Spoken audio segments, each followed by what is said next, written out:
Maximum safety speed on horizontal road. आज आपण या लेक्चरमध्ये expression for maximum safety speed of vehicle on horizontal road, एखाद्या सरळ रोडवर जर एखादी कार किंवा बाईक किंवा कोणत्याही प्रकारचं वाहन चालत असेल तर त्याचा मॅक्झिमम सेफ्टी स्पीड कोणता, म्हणजे कोणत्या मॅक्झिमम स्पीडपर्यंत तो सेफली ड्राईव्ह करू शकेल. जसं की तुम्ही नॉर्मली 100च्या स्पीडला गाडी चालवता, काही 120च्या स्पीडला गाडी चालवतात, तर काही गाड्या लहान असताना 80च्या स्पीडला सुद्धा पडू शकतात. अशावेळी त्या गाडीच्या त्याच्या वजनाच्या तुलनेने किती मॅक्झिमम सेफ्टी स्पीड असेल की ज्या स्पीडला ती जाऊ शकेल पण पडणार नाही, सेफली ड्राईव्ह करेल, अशा स्पीडला आपण मॅक्झिमम सेफ्टी स्पीड असं म्हणतो. पण त्या सेफ्टी स्पीडमध्ये सुद्धा 3 कंडिशन आहेत. एक म्हणजे हॉरिझॉन्टल रोड, सरळ रोडवर तुमची गाडी किती सेफ्टी असेल, म्हणजे सरळ रोडवर चालवताना कोणत्या स्पीडला तुमची गाडी जास्त सेफ ड्राईव्ह करू शकेल. दुसरं आहे वेल ऑफ डेथ, मौत का कुआ. मौत का कुआमध्ये अक्षरशः रोड हॉरिझॉन्टल नसून व्हर्टिकल असतो. व्हर्टिकल रोडवर गाडी चालवताना त्या गाडीचा मॅक्झिमम किंवा मिनिमम वेलॉसिटी किती असायला हवी, की कमीत कमी इतका तरी स्पीड असायलाच हवा जेणेकरून ती गाडी त्याच्यावरून व्यवस्थित चालू शकेल. म्हणजे याचा अर्थ या केसमध्ये गाडीची जी मॅक्झिमम किंवा मिनिमम वेलॉसिटीचा जो स्पीड आहे तो आपल्याला काढण्यासाठी एक डेरिव्हेशन विचारलेलं आहे. नंतर इथे हॉरिझॉन्टल रोडवर नॉर्मल गाडी एखादी रस्त्यावरून चालते त्यावेळी तिचा मॅक्झिमम सेफ्टी स्पीड किती आहे की ज्या स्पीडला ती गाडी अगदी सेफली ड्राईव्ह करू शकेल, तर तो सुद्धा आपल्याला इथे काढायचा आहे एक्सप्रेशननी. आणि तिसरा क्वेश्चन आहे expression for maximum safety speed of vehicle on the bank of road.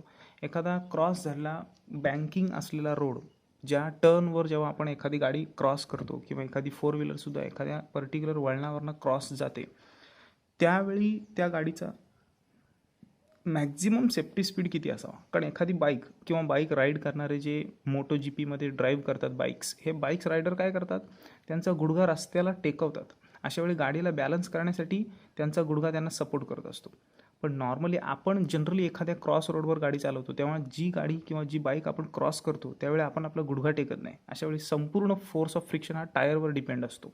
मग अशावेळी किती वजनाची गाडी किती माणसांना घेऊन कोणत्या टर्नवर किती मॅक्झिमम क्रॉस होऊन एखाद्या बँकिंग रोडवर मॅक्झिमम सेफ्टीने व्यवस्थित ट्रॅव्हल करू शकेल, हे आपल्याला या 3 एक्सप्रेशनने बघायचं आहे. नंबर 1 सरळ रोड असताना, नंबर 2 मौत का कुआ, आणि नंबर 3 टर्नवर गाडी क्रॉस करून व्यवस्थितपणे सेफली ड्राईव्ह करताना. तिन्ही केसमध्ये आपलं स्पीड काय असेल, म्हणजे याचा अर्थ आपण तिन्ही केसमध्ये गाडीच्या स्पीडचे इक्वेशन शोधणार आहोत परफेक्ट सायंटिफिक मेथडने. सो सगळ्यात पहिला क्वेश्चन आहे आपला expression for maximum safety speed of vehicle on horizontal road. So let start. बघा आता इथे एक्झाम्पल दिलेलं आहे, त्या एक्झाम्पलच्या अकॉर्डिंग विथ आपण सगळं समजणार आहोत. समजून चला की ही एक कार आहे. या कारचा वरचा भाग जो आहे तो नॉर्मल रिॲक्शनने दाखवला जातो, म्हणजे N is a normal reaction. Normal reaction ही व्हर्टिकली कुठे असते, अपवर्ड असते. नॉर्मल रिॲक्शन व्हर्टिकली अपवर्ड, इथे व्ही यू लिहितो म्हणजे व्हर्टिकली अपवर्ड असेल. एम जी म्हणजे गाडीचं वेट, जे वेट ऑब्व्हियसली गाडीचं वेट खालच्या बाजूलाच असणार कारण वजन नेहमी खालच्या बाजूला असतं. सो आपण इथे लिहितो weight. Okay, weight of vehicle हे गाडीचं वजन आहे जे व्हर्टिकली डाऊनवर्डच असणार आहे. नंतर आहे एफ एस, स्टॅटिक फ्रिक्शन. याला म्हणतात स्टॅटिक फ्रिक्शन. ही जी कार आहे ती सेंटर सीच्या भोवती फिरणार आहे अशी रोडवर. रोड मात्र क्रॉस नाही आहे, रोड हॉरिझॉन्टलच आहे, अगदी प्लेन रोड आहे. या रोडला ही अलॉंग विथ अशी या सीच्या भोवती फिरणार आहे सतत. रोडला बँकिंग दिलेली नसल्या कारणाने सीच्या भोवती ती फिरते. अशावेळी कारला स्वतःचं जे रोटेशन आहे ते मेंटेन करायचं आहे सेंटरच्या बाजूला. अशावेळी स्टॅटिक फ्रिक्शन मदत करत असतं जे टुवर्ड्स द सेंटर असतं, म्हणजे एफ एस हे स्टॅटिक फ्रिक्शन आहे. स्टॅटिक फ्रिक्शन हे काय असतं तर म्यू एस आणि एन. आता म्यू एस हा प्रकार आहे, तर म्यू एस असा प्रकार आहे की coefficient of static friction. Mu S म्हणजे कोइफिशियंट ऑफ स्टॅटिक फ्रिक्शन, जो टायर आणि रोडच्या मधल्या गॅपमध्ये असतो, अर्थात टायर अँड रोड या दोघांमध्ये असलेल्या फ्रिक्शनला आपण म्यू एस असं म्हणतो. हा स्टॅटिक फ्रिक्शन आहे जो टुवर्ड द सेंटर आहे आणि त्याला बॅलन्स करण्यासाठी हा जो कोइफिशियंट ऑफ फ्रिक्शन आहे तो जास्त इम्पॉर्टंट असतो. जसजसा गाडीचा स्पीड वाढत जातो तसं स्टॅटिक फ्रिक्शनही वाढत जातं. आणि या स्टॅटिक फ्रिक्शनला वाढण्याचा एक पर्टिक्युलर लिमिट म्हणजे टायर आणि रोडच्या मधलं फ्रिक्शन. हे याचा लिमिट संपला की ह्याचाही लिमिट संपतो. हा तोपर्यंत वाढत जातो जोपर्यंत वेलॉसिटी वाढत जाते. पण एका पर्टिक्युलर पोझिशनला इतकी वेलॉसिटी वाढते की ह्याचा लिमिट संपल्या कारणाने हा स्टॅटिक फ्रिक्शनसुद्धा गाडीला स्लिप होण्यापासून वाचू शकत नाही. म्हणजे हा जास्त इम्पॉर्टंट आहे. टायर आणि रोडमधलं फ्रिक्शन हे सर्वात जास्त इम्पॉर्टंट आहे. जर तुमच्या गाडीचे टायर वापरून खराब झालेले असतील तर हे स्टॅटिक फ्रिक्शनला लिमिट येतो आणि ह्याला लिमिट आला की तुमच्या स्टॅटिक ह्या फ्रिक्शनला आणि तुमच्या वेलॉसिटीला मर्यादा येतात आणि अशी गाडी आपल्याला स्लो चालवावी लागते. बरोबर आहे. म्हणजे याचा अर्थ हा म्यू हा कोइफिशियंट ऑफ स्टॅटिक फ्रिक्शन आहे आणि एफ एस हा स्टॅटिक फ्रिक्शन आहे टुवर्ड्स द सेंटर. आपण आणि त्याचा फॉर्म्युलाही सांगितला आहे म्यू एस टायरमधला फ्रिक्शन कोएफिशियंट आणि नॉर्मल की तुमची गाडी किती सरळ आहे. नॉर्मल कसा आहे, नॉर्मल व्हर्टिकली डाऊनवर्ड असलं पाहिजे, vertically upward and balancing to the M G. म्हणजे नॉर्मल तुमची गाडी सरळ आहे वाकडी आहे कशी आहे हे ह्या नॉर्मलवरनं कळतं. आणि एफ एस म्यू एस हा त्याला मेंटेन करत असतो टायर आणि रोडच्या मध्ये. सो या सगळ्या गोष्टींचा मिळून एक स्टॅटिक फ्रिक्शन बनतो. एवढ्या सगळ्या गोष्टी लक्षात नाही ठेवल्या तरी फक्त F S is equal to mu S N एवढं लक्षात राहिलं तरी चालेल. एफ एस म्हणजे स्टॅटिक फ्रिक्शन, म्यू एस म्हणजे कोइफिशियंट ऑफ स्टॅटिक फ्रिक्शन आणि एन म्हणजे normal reaction. C is a centre आणि आर इज ए रेडियस. कुठल्या या संपूर्ण व्हर्टिकल लाईनची ही रेडियस असणार आहे. या व्यतिरिक्त काही खास नाही याच्यामध्ये. सो आणि हा आहे सेंट्रिपेटल फोर्स. सेंट्रिपेटल फोर्स मतलब काय तर यावेळी ही जी गाडी आहे ती जेव्हा पर्टिक्युलरली त्या ह्याच्या गोलाभोवती फिरते त्यावेळी हा टुवर्ड द सेंटर आहे. आणि लक्षात घ्या हा सेंट्रीफ्युगल फोर्स आहे because away from the centre आहे. हा आतल्या बाजूला आहे आणि हा बाहेरच्या बाजूला आहे. आतल्या बाजूला जाणारा स्टॅटिक फ्रिक्शन आहे आणि त्याला बॅलन्स करण्यासाठी इकडे सेंट्रीफ्युगल फोर्स FCPने दाखवलेलं आहे. FCF centrifugal force. सो हा इथे FCF सेंट्रीफ्युगल फोर्स MV² आपण लास्ट टाइम आपण डिस्टिंग्विश बिटवीनमध्ये बघितलं आहे की सेंट्रीपेटल फोर्स असो नाही तर सेंट्रीफ्युगल फोर्स असो फॉर्म्युला हाच आहे. या सगळ्या गोष्टी बेसिकली आता आपण इमॅजिन केल्या. आता आपण आन्सरला स्टार्ट करणार आहोत. आन्सरला स्टार्ट करण्याआधी एक महत्त्वाची गोष्ट सांगतो. नॉर्मल रिॲक्शन व्हर्टिकली अपवर्ड आहे. जेवढी नॉर्मल रिॲक्शन वरती असते तेवढंच खालच्या बाजूला MG असतो. म्हणजे MG आणि नॉर्मल रिॲक्शन हे एकमेकांना वर आणि खाली बॅलन्स करतात. सो सगळ्यात महत्त्वाची गोष्ट normal reaction is equal to MG.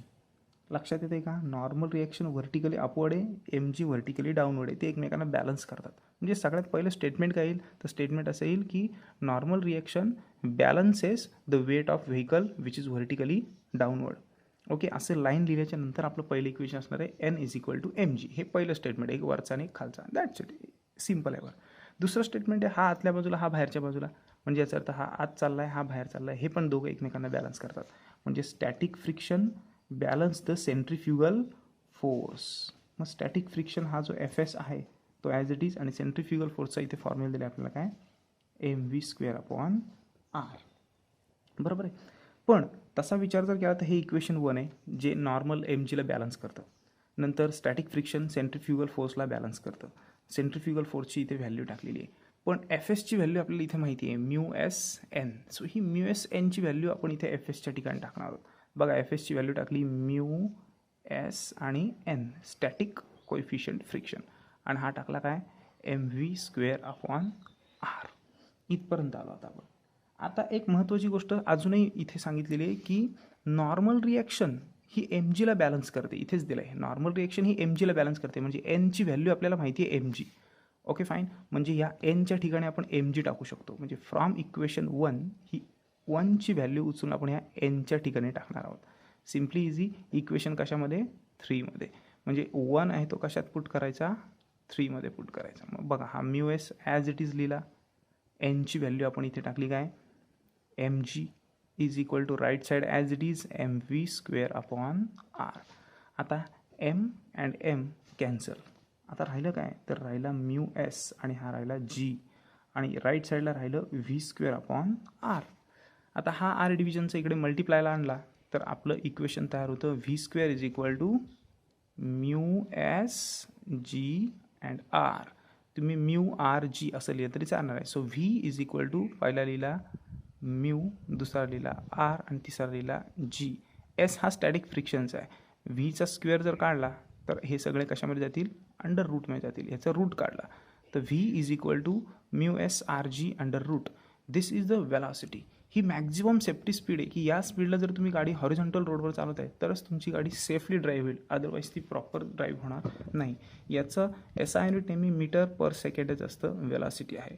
So ही सगळ्यात महत्त्वाची गोष्ट आहे. काय शिकलो आपण यामध्ये तर यामध्ये आपण इतकं सिम्पल शिकलो की नॉर्मल रिॲक्शन ही MGला बॅलन्स करते त्यामुळे त्या दोन गोष्टी इक्वल. स्टॅटिक फ्रिक्शन हे सेंट्रीफ्युगल फोर्सला बॅलन्स करतं त्यामुळे ते दोन इक्वल. सेंट्रीफ्युगल फोर्सचा फॉर्म्युला MV²/R त्या गोष्टी टाकल्या. एफ एसचा फॉर्म्युला इथे आपल्याला माहिती होता म्यू एस एन, तो टाकला. एन जर एम जीला बॅलन्स करतोय तर एनची व्हॅल्यू एम जी टाकली. एम आणि एम कॅन्सल केले, राहिलं mu S G V square upon R. R डिव्हिजनचा मल्टिप्लायला गेला आणि दोघांचे रूट काढले. V is equal to under root mu R G. This is the maximum safety speed. Okay fine. Now let's talk about the minimum safety speed. कमीत कमी असा speed ज्या स्पीडला गाडी चालवावीच लागेल वॉल ऑफ डेथमध्ये. वॉल ऑफ डेथ म्हणजे मौत का कुवा. समजून चला की हा एक मौत का कुवा आहे. या रेडियसमध्ये किंवा या सर्कम्फरन्समध्ये इथे आतल्या बाजूला एक कार रन करते. रन करताना ज्या बाजूला कारचा वरचा भाग असतो, ज्याला आपण नॉर्मल रिॲक्शन म्हणतो, ही नॉर्मल रिॲक्शन आहे टुवर्ड द सेंटर. आणि याला बॅलन्स करण्यासाठी आउट ऑफ द सेंटर जो फोर्स सेंटरपासून आवे जातो त्याला आपण सेंट्रिफ्युगल फोर्स असं म्हणतो. हेही आपण पाहिलं आहे. त्यामुळे आतल्या बाजूला नॉर्मल रिॲक्शन आहे तर बाहेरच्या बाजूला सेंट्रिफ्युगल फोर्स आहे. अर्थात नॉर्मल रिॲक्शन ही सेंट्रिफ्युगल फोर्सला बॅलन्स करते, इक्वल अँड अपोजिट. वरच्या बाजूला स्टॅटिक फ्रिक्शन आहे. हे स्टॅटिक फ्रिक्शन कारला खाली पडल्यापासून वाचवतं, बरोबर आहे. आणि इतकंच देतं स्टॅटिक फ्रिक्शन जितकं की गाडीचं काय वजन आहे. जेवढं गाडीचं वजन तेवढं स्टॅटिक फ्रिक्शनची गरज पडते. लक्षात घ्या, स्टॅटिक फ्रिक्शन हे गाडीच्या संपूर्ण वजनाला जरी बॅलन्स करत असलं तरी टायरमध्ये आणि वॉलच्या भिंतीमध्ये, त्या भिंतीच्या मटेरियलच्या मध्ये असणाऱ्या टायरमधल्या आणि त्या रस्त्याच्या फ्रिक्शनमध्ये म्यू एस हा जास्त महत्त्वाचा रोल प्ले करतो.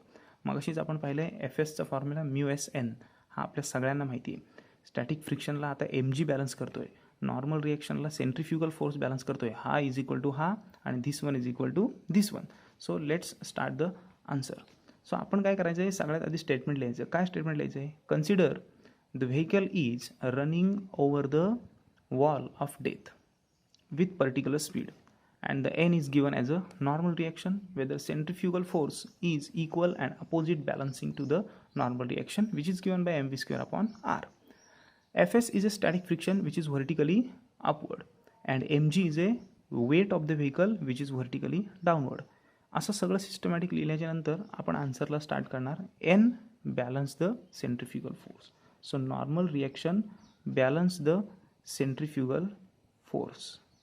आता नॉर्मल रिॲक्शन सेंट्रिफ्युगल फोर्सला बॅलन्स करते म्हणून N is equal to centrifugal फोर्सचा फॉर्म्युला टाकला. काय टाकायचा सेंट्रिफ्युगल फोर्सचा formula, M V square upon R. But एनची व्हॅल्यू आपल्याला इथून काढता येईल.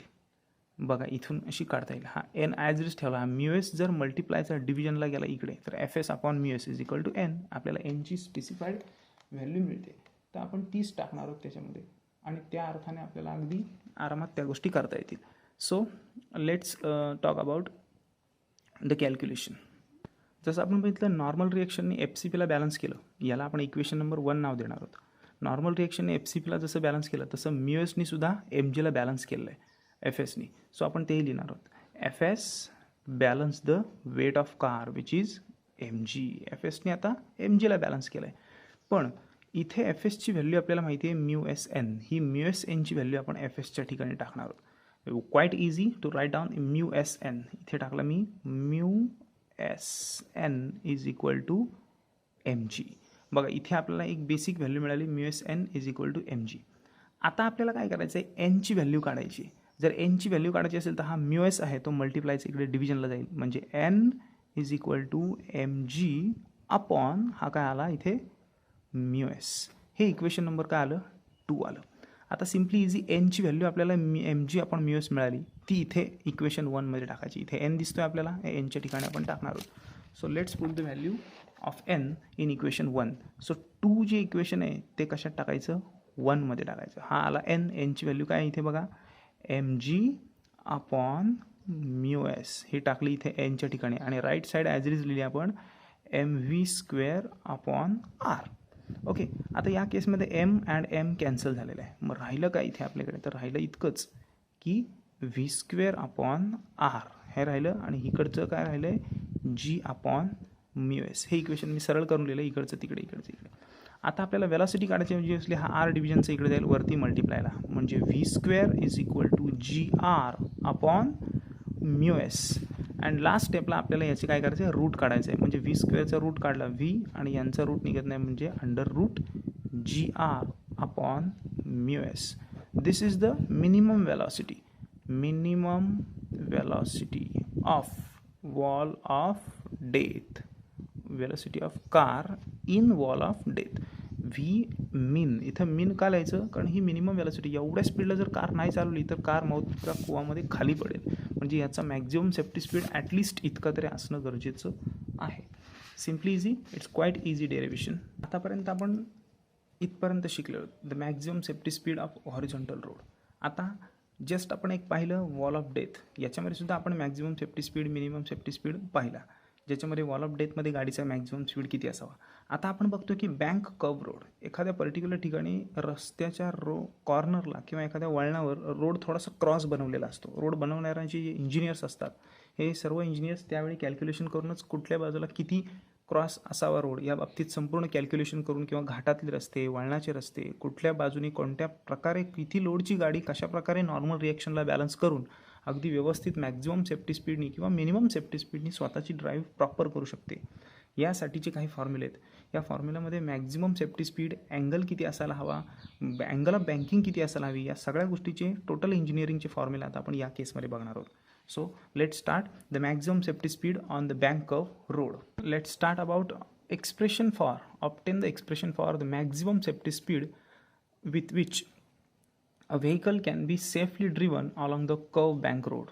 एखाद्या क्रॉस बँकिंग असलेल्या रोडवर एखादी गाडी कोणत्या मॅक्झिमम सेफ्टी स्पीडला व्यवस्थित ट्रॅव्हल करू शकते, त्याचा एक मॅक्झिमम सेफ्टी स्पीडचा आपण फॉर्म्युला बघणार आहोत. फक्त स्पीडचा फॉर्म्युला बघणार आहोत असं काही नाही. अँगल ऑफ बँकिंग हा थिटा किती असायला हवा तो सुद्धा आपण बघणार आहोत. बरोबर आहे. म्हणजे याचा अर्थ अँगल ऑफ बँकिंग किती असावा ते सुद्धा बघणार आहोत. मॅक्झिमम सेफ्टी स्पीड काय असावा ते सुद्धा बघणार आहोत.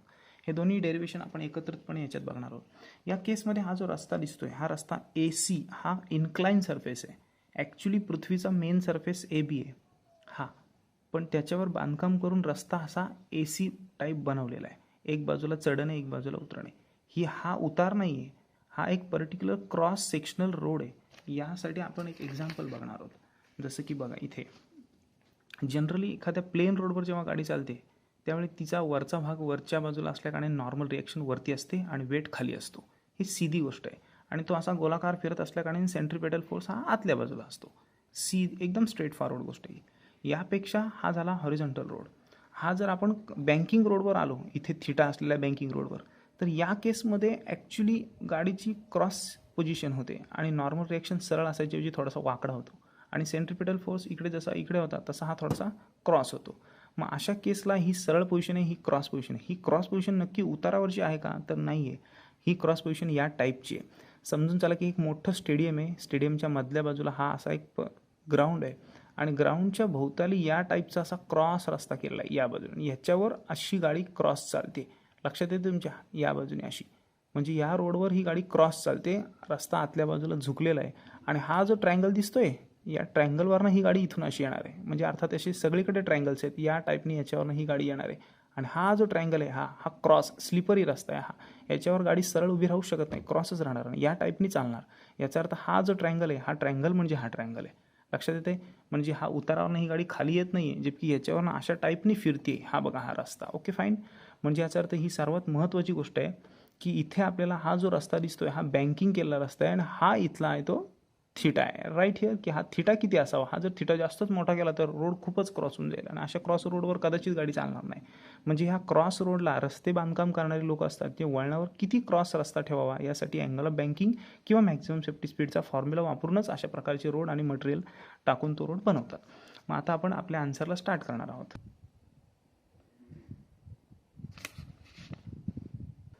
So let start the answer.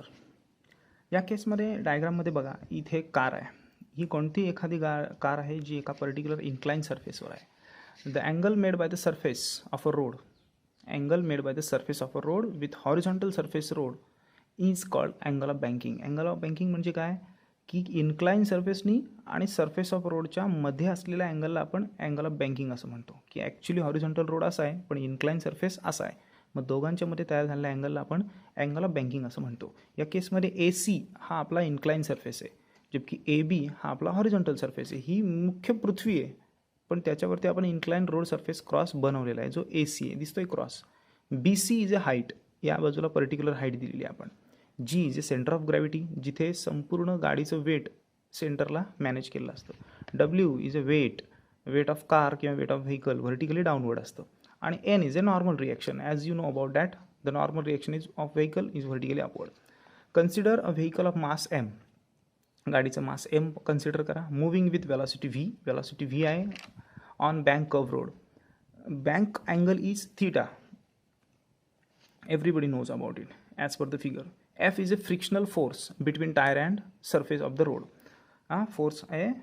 The force acting on a vehicles are weight mg vertically downward. बघा, दोन फोर्सेस असतात. एक व्हर्टिकली mg डाऊनवर्ड ॲक्ट केलेला असतो. आता आपण ॲक्च्युली आन्सरला स्टार्ट करणार आहोत. अगदी सिम्पल आहे. बघा, एक महत्त्वाची गोष्ट अशी सांगावीशी वाटते की गाडी ॲक्च्युली नॉर्मल वरती असायला हवा होता आणि सेंट्रिपिटल फोर्स आतल्या बाजूला असायला हवा होता आणि वेट खालच्या बाजूला. ही कंडिशन नॉर्मल आहे, पण आत्ताची कंडिशन क्रॉस असल्याकारणाने नॉर्मल रिॲक्शन पण क्रॉस झाला आणि सेंट्रिपिटल फोर्ससुद्धा क्रॉस झाला. याचा अर्थ झालं काय?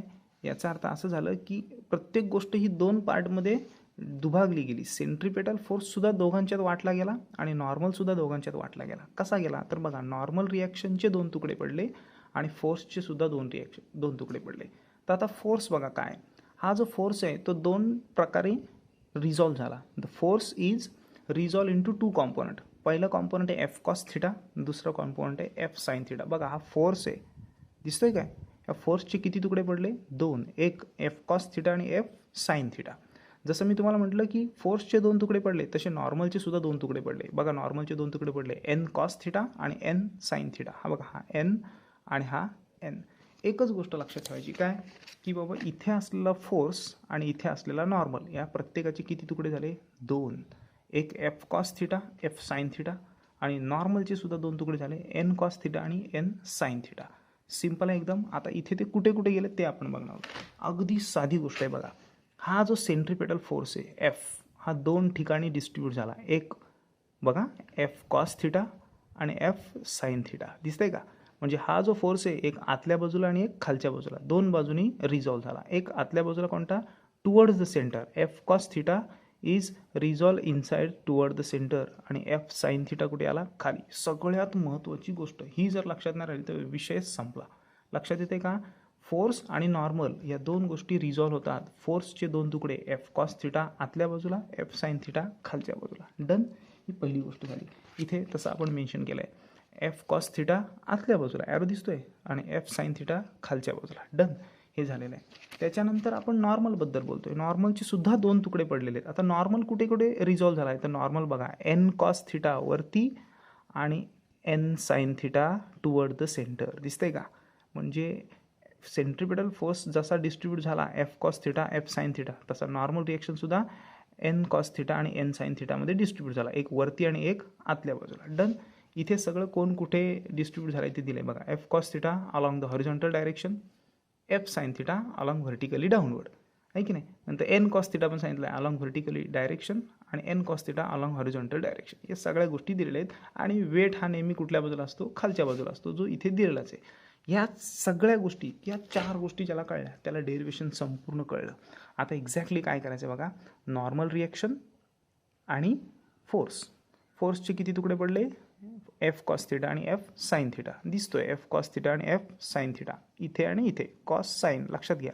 आणि नंतर इकडे cos sine. Okay, cos sine. इथे कॉस असेल तिथं साइनच आहे, त्यामुळे कॉस आणि कॉस जोडीला येणार नाही. तुम्ही चुकण्याचा काही प्रश्नच येत नाही. फक्त फोर्स बरोबर लिहा, एफ कॉस थिटा आणि एफ साइन थिटा. मग लगेच इथं एन साइन थिटा आणि एन कॉस थिटा लिहिता येईल. ओके, चला, या सगळ्या गोष्टी झाल्या आहेत, मर्जिंग झालेली आहे आपली. आता आपण आन्सरला स्टार्ट करतोय. इतकं सोपं आन्सर आहे की ज्या ज्या गोष्टी कुणाकुणाला बॅलन्स करतायत त्या आधी बघायच्या. सेंटर ऑफ ग्रॅव्हिटी जी दिसते. ओके, आणि आत्ता आपण आन्सरला स्टार्ट करताना सगळ्यात महत्त्वाची पहिली गोष्ट बघतोय, वरच्या बाजूला बघायचं, एन कॉस थिटा. आता जी पासून वरती एकटा एन कॉस थिटा आहे आणि जी पासून खाली मात्र दोघे जण आहेत, एफ साइन थिटा आणि एम जी. म्हणजे याचा अर्थ एफ साइन थिटा आणि एम जी या दोघांची जबाबदारी जी पासून वरच्या बाजूला एकट्याने सांभाळलेली आहे. कोणी? एन कॉस थिटाने. म्हणजे एन कॉस थिटा जो आहे तो बॅलन्स करतो वेट एम जीला पण आणि फ्रिक्शन एफ साइन थिटाला पण. दोघांनाही बॅलन्स करतो एकटा एन कॉस थिटा. कळते मला काय म्हणायचं आहे? N cos theta balance F sine theta आणि एम जी या दोघांच्या ॲडिशनला एकटा बॅलन्स करतो. म्हणजे याचा अर्थ हा एकटा इज इक्वल टू हे दोघे, असा त्याचा अर्थ होतो. कळते मला काय म्हणायचं आहे? N cos theta is equal to काय? F sine theta plus M G. There we go. N cos theta is equal to M G plus F sine theta. हा बघा N cos theta is equal to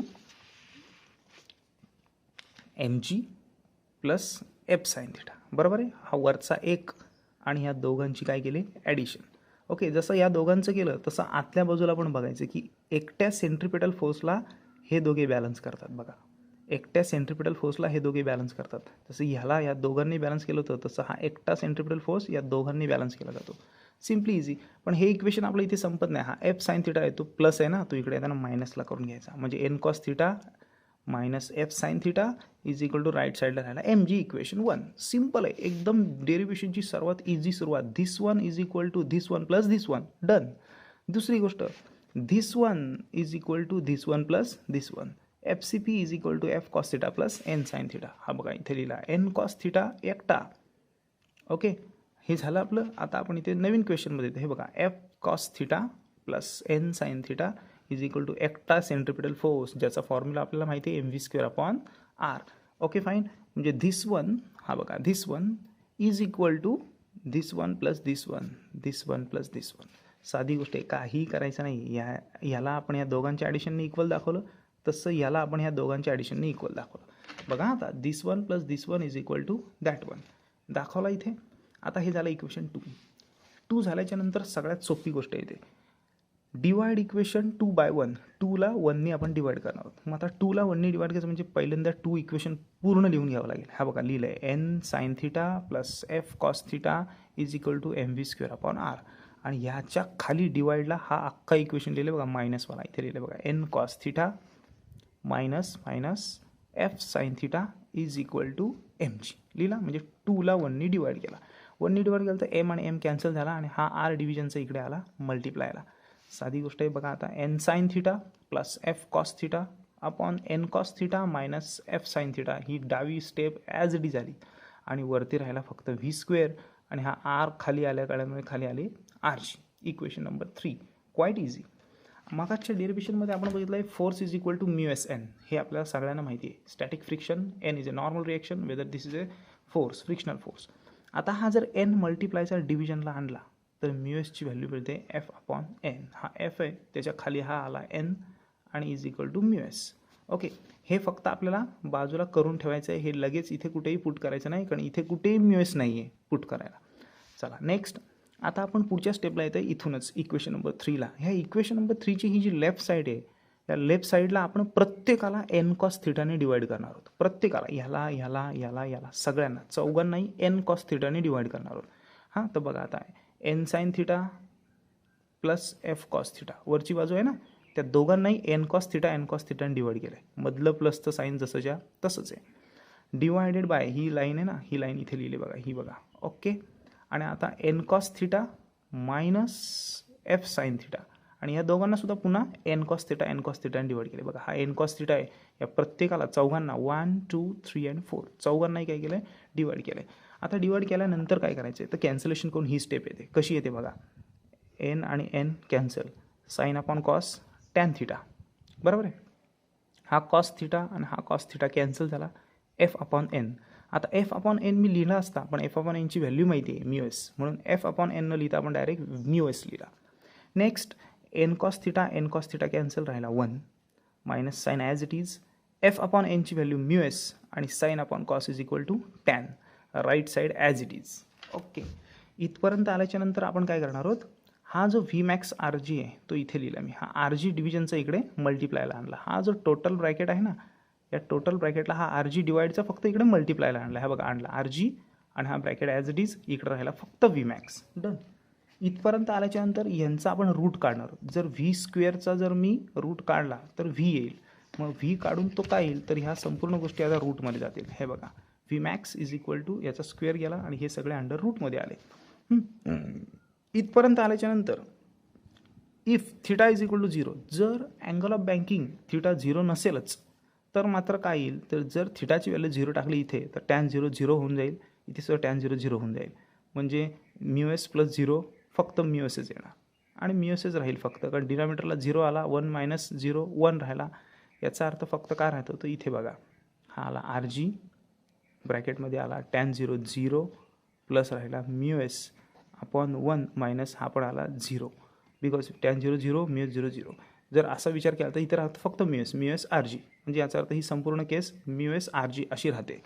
हां, mu S into R G mu R G under route.